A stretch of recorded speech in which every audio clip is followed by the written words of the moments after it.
Bonjour et bienvenue. Merci de nous avoir rejoints ici sur Matchday Master et bienvenue sur la chaîne. Aujourd'hui, nous allons décortiquer le résultat décevant d'hier soir du Barça en Liga contre Getafe.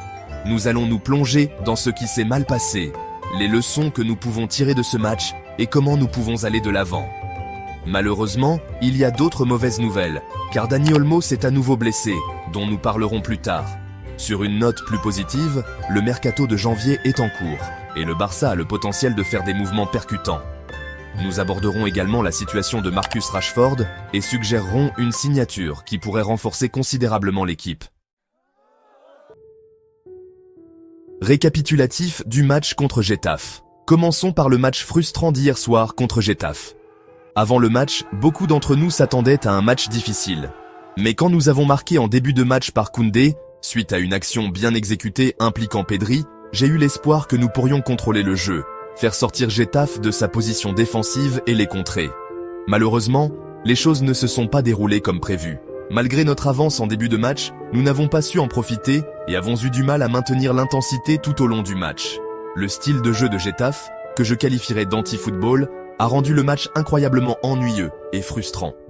Leur approche est difficile à regarder semaine après semaine, mais il faut rendre à César ce qui appartient à César. Ils savent comment perturber les adversaires.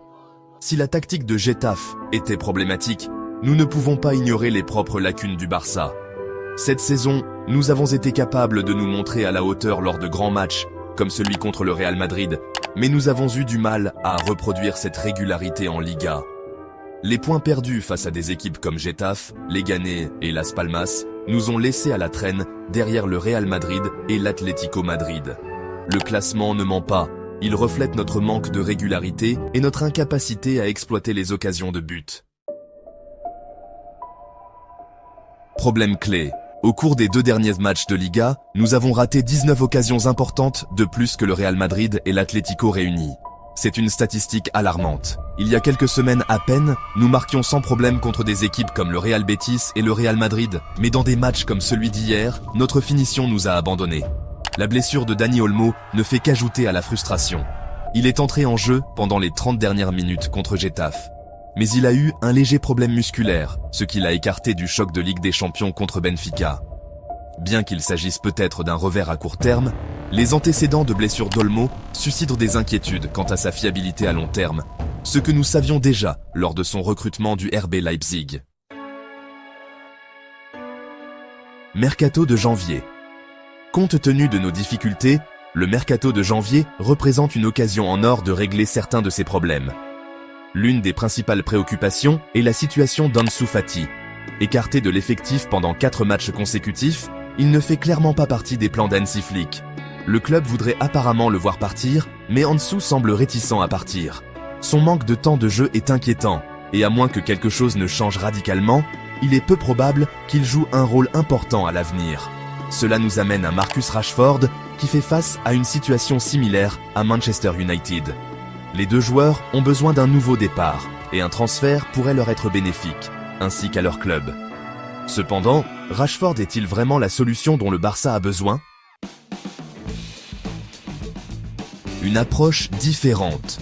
Au lieu de se concentrer uniquement sur Rashford, je suggérerais de chercher un numéro 9 à faire venir en prêt. Ce joueur pourrait offrir une nouvelle dimension à notre attaque, en particulier dans les matchs où nous sommes confrontés à des blocs défensifs profonds. Des matchs comme celui d'hier soir mettent en évidence notre besoin d'une présence perturbatrice en attaque, quelqu'un qui peut créer le chaos dans des espaces restreints et donner aux défenses adverses de nouvelles pistes de réflexion. Nous avons vu l'impact que de telles signatures peuvent avoir. Prenez Pierre-Emerick Aubameyang, qui a transformé notre saison lorsqu'il a été prêté. Même Luuk de Jong, bien que doutait au départ, s'est avéré précieux dans des situations spécifiques. Ces exemples montrent à quel point une signature intelligente et peu coûteuse en janvier peut faire la différence. La clé est de trouver un joueur qui complète notre style, mais qui apporte également quelque chose d'unique. Il n'est pas nécessaire que ce soit une signature permanente, juste une solution à court terme pour nous aider à traverser la seconde moitié de la saison. Vos pensées ? Êtes-vous d'accord pour dire que nous avons besoin d'une signature de joker en janvier ? Qui pensez-vous que le Barça devrait cibler ? Partagez vos réflexions dans les commentaires ci-dessous et espérons un retournement de situation positif en Liga. Merci pour votre soutien continu et, comme toujours, Visca El Barça.